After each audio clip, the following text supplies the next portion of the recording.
Hi folks, and welcome to our video lesson on Andre Bazin, Waltz with Bashir, and this idea of film as document. This is going to be a fairly brief video in which I contextualize the way in which this animated documentary film might resonate with some of Andre Bazin's thoughts on photography and film as a photographic medium. So recall some of the basic arguments from Bazin's Ontology, the Photographic Image. It largely concerns what he's calling photography's objectivity, largely in distinction to what we might call the subjectivity or the aesthetic freedom that is owed to a medium like painting. So he'll say, photography's objectivity confers upon it a degree of credibility absent from any painting. He'll use this basic argument to say something about film, which he argues in this essay is more or less can be seen as photography in time. Seen in this light, cinema appears to be the completion in time of photography's objectivity, and he'll go on to say that cinema is like the mummification of change. And then he'll elaborate on this distinction between the two distinct media. The most faithful drawing can give us more information about the model, but it will never, no matter what our critical faculties tell us, possess the irrational power of photography, in which we believe without reservation.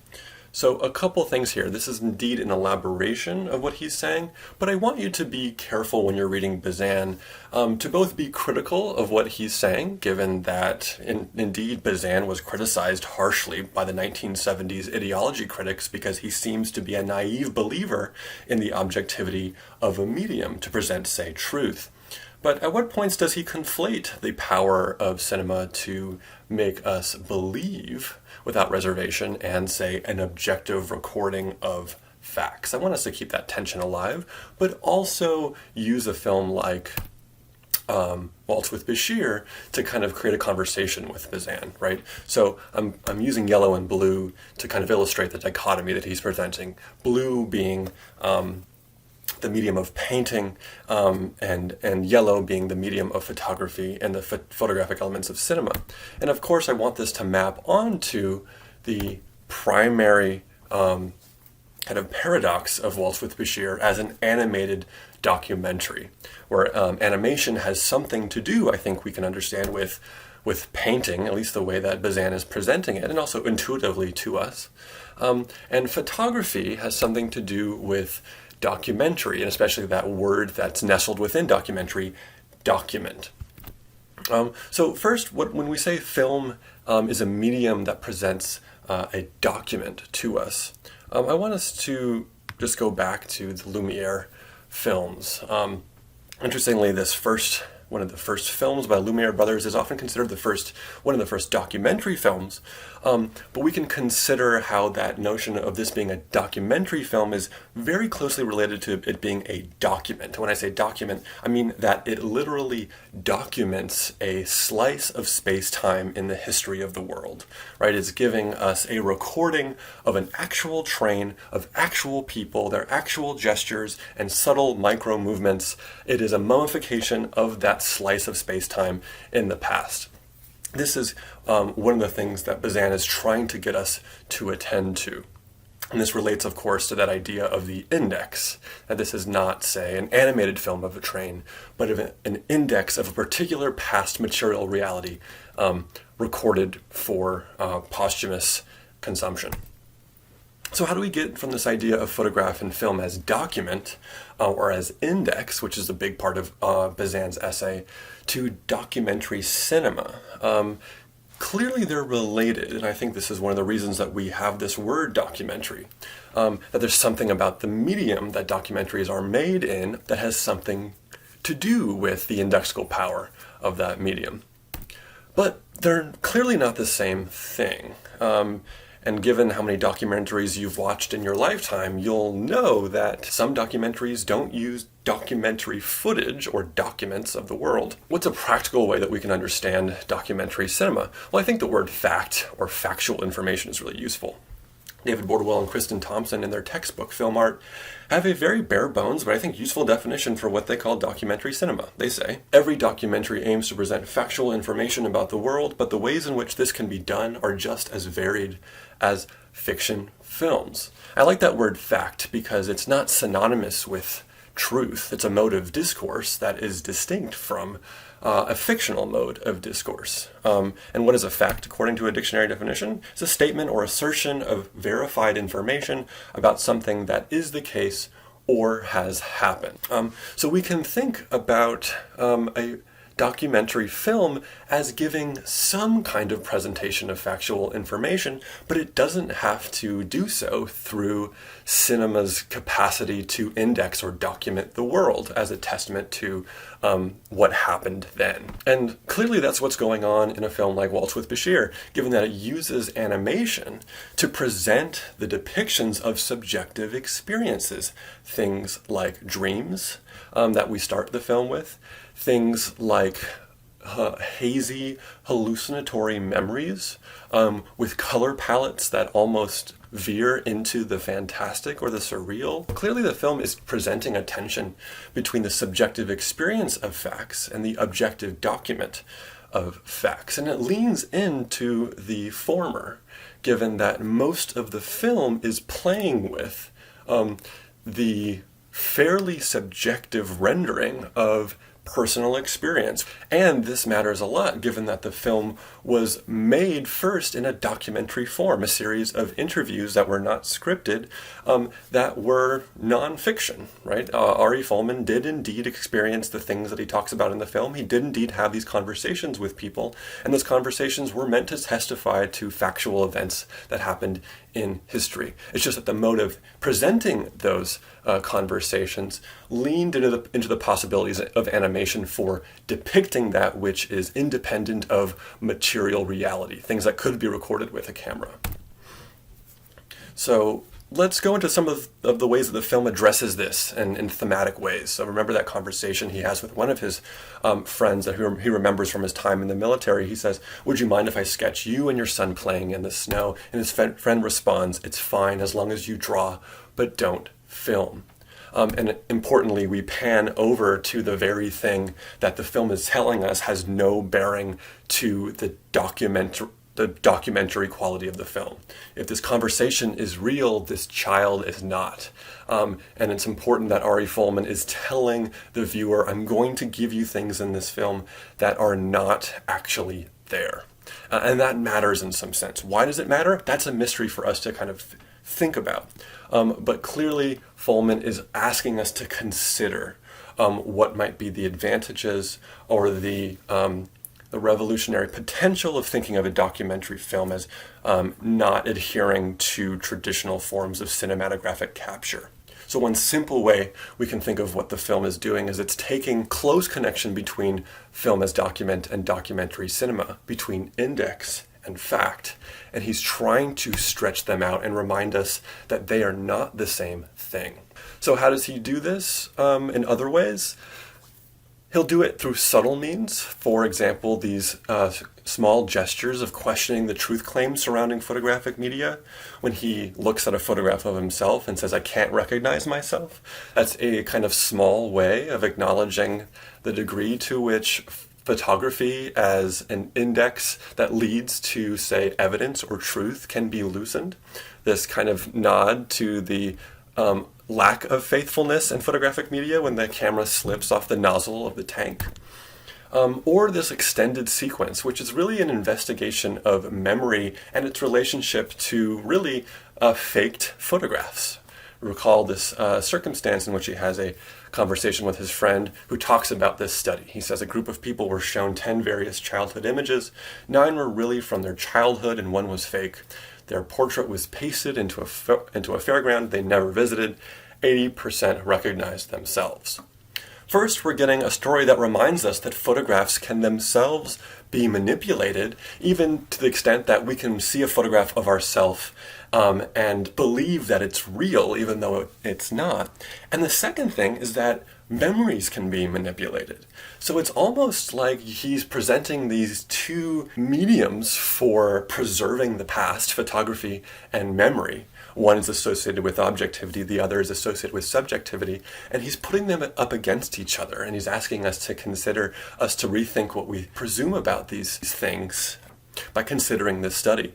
So we can say that what he's doing here confirms some of Bazin's claims about photography, but dispels or at least puts pressure on others. So when Bazin says the most faithful drawing can give us more information about the model, but will never, no matter what our critical faculties tell us, possess the irrational power of photography, in which we believe without reservation, the film is indeed asking us maybe to hesitate with respect to that reservation, but it also should make us realize that Bazin is talking about belief, not truth.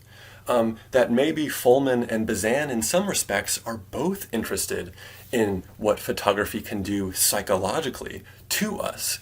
A more subtle way in which Folman investigates these kind of philosophical questions about photography and film is that he investigates the indexical qualities of film by exploring a non-indexical medium. One of my favorite instances of this is in this sequence that we just talked about, but we didn't talk about how that sequence is shown to us. Let's watch it. קרה משהו? 6:30 בבוקר. אתה יודע איך זה. כל אחד יש חבר עורך דין, חבר רופא וחבר מטפל. זה לפעמים אתם צריכים לשלם את המחיר. כן, אבל על חבר עורך דין שלך אתה לא היית בא ב6:30 בבוקר ככה. חבר עורך דין שלי חוסך לי פי 10 יותר כסף. אתה יודע, יש דבר אחד שאני לא מבין. איך יכול להיות שהייתי צריך את החלום של בועז עם הכלבים המשוגעים שלו בשביל להפעיל את הזיכרון שלי? משהו שהוא חיצוני לחלוטין. עכשיו, הזיכרון זה דבר מאוד מעניין. אני אספר לך איזה ניסוי שידוע בפסיכולוגיה. לקחו קבוצה של אנשים והראו להם 10 תמונות מהילדות שלהם. 9 תמונות היו תמונות אמיתיות מחוויות ילדות שלהם, ותמונה אחת הייתה מזויפת. לקחו את הדמויות שלהם ושתלו אותם בלונה פארק, שהם לא היו בו.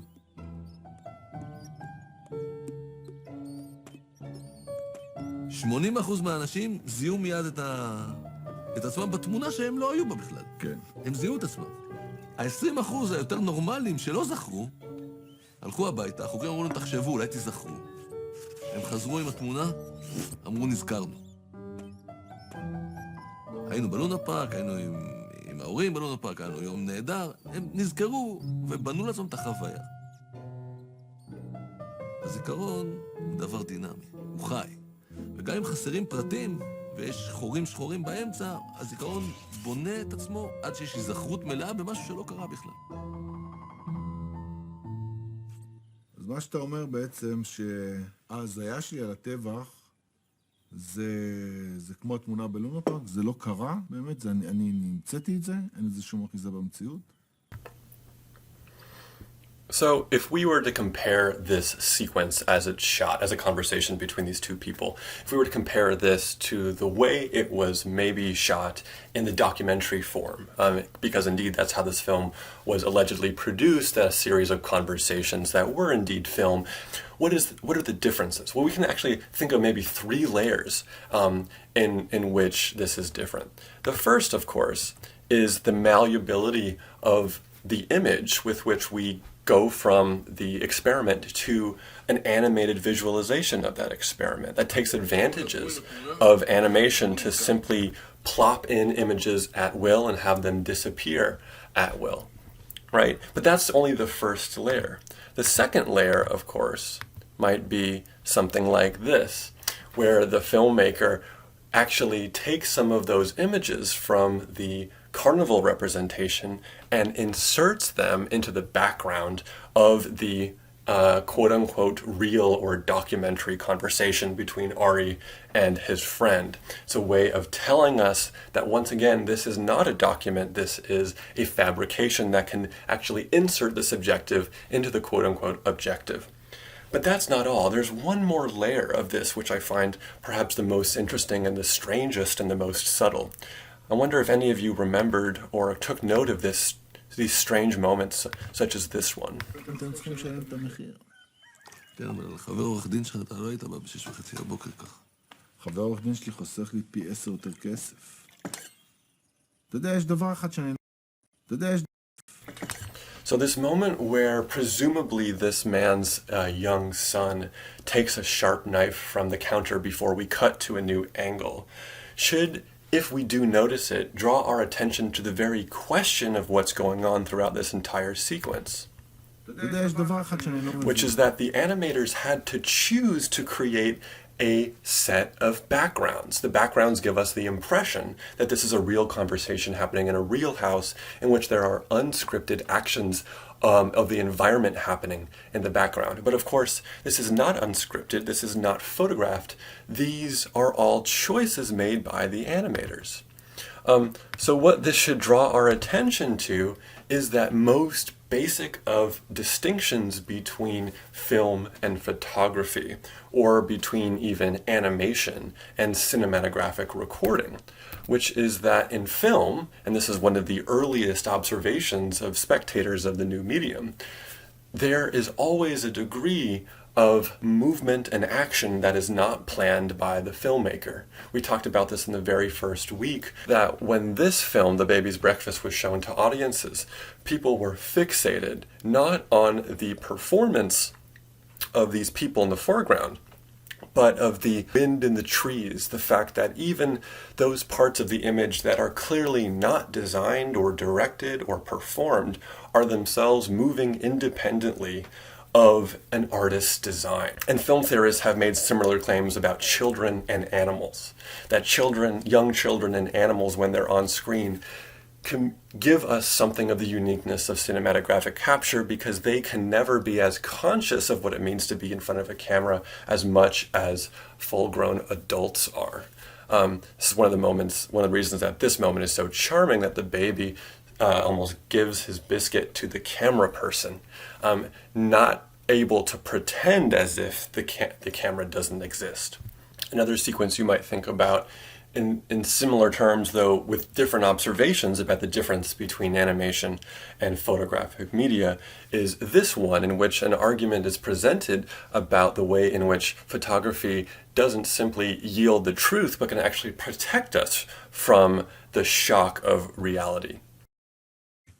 יכול להיות שאני הייתי בכזה אירוע דרמטי בחיים ואני לא זוכר אותו בכלל? זה מצבים דיסוציאטיביים.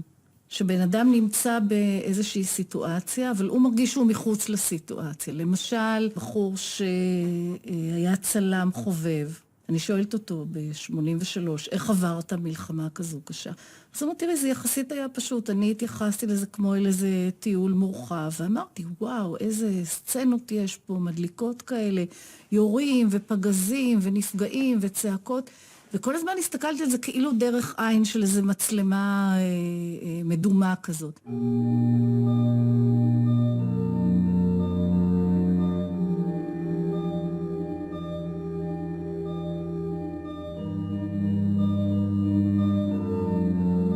עד שהייתה איזו התרחשות שכאילו המצלמה נשברה.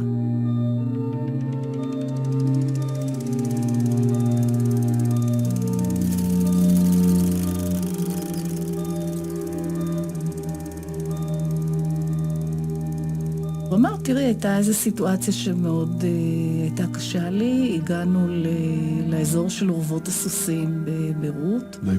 להיפודרום, וראיתי שם המון גופות של גוויות, של סוסים ערבים אצילים שחוטים. והוא אומר, הלב נקרא, הוא אומר, מילא מלחמה, אנשים עושים את זה לאנשים, אבל הסוסים המקסימים האלה, מה הם עשו? איזה חטא היה להם שהם הצטרכו לסבול את זה? והרמות של הסוסים היו נורא נורא קשות לשאת.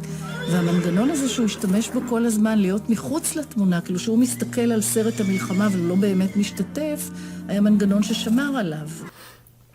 So this sequence is offering yet another kind of lens through which to think about the question of photography and reality, or photography and the facts of the past, whatever you want to call it.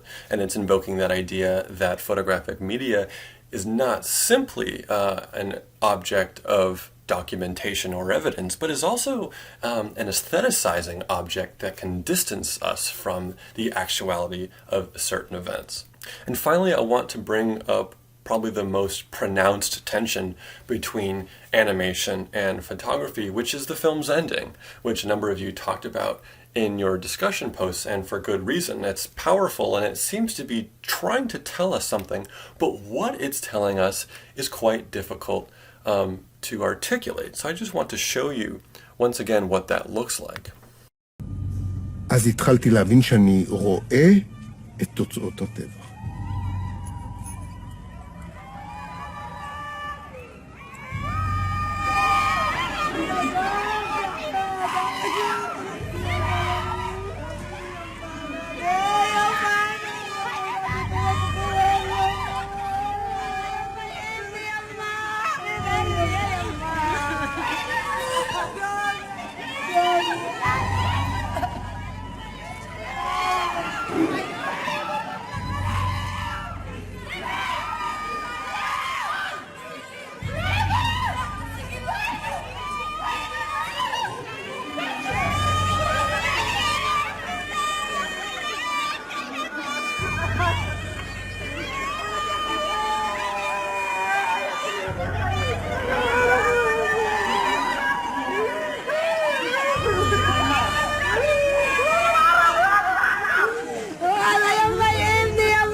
So one way of responding to this ending is something that might look like what film critic Anthony Lane said in his review of the film Waltz with Bashir. He says, "I know what Folman wants to do here, but it strikes me as a mistake. He has already admitted via Ori's tale that a camera can both present us with suffering and shield us from it. That's the paradox of TV. And what's more, we have spent the past 90 minutes coming to terms with the style and the conviction of his filmmaking. His chosen idiom, with its jagged lines and its unforgettable coloring, sick yellows and bruised browns like a black eye, has proved more than adequate to the summoning of things that he, like some of his countrymen, had fought to forget. Why scorn it now?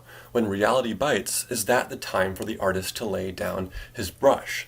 So Lane is clearly aware of the film's primary tension that it's trying to articulate to put pressure on the association of documentary film with the documentary qualities of, or indexical qualities of, the cinematographic recording medium.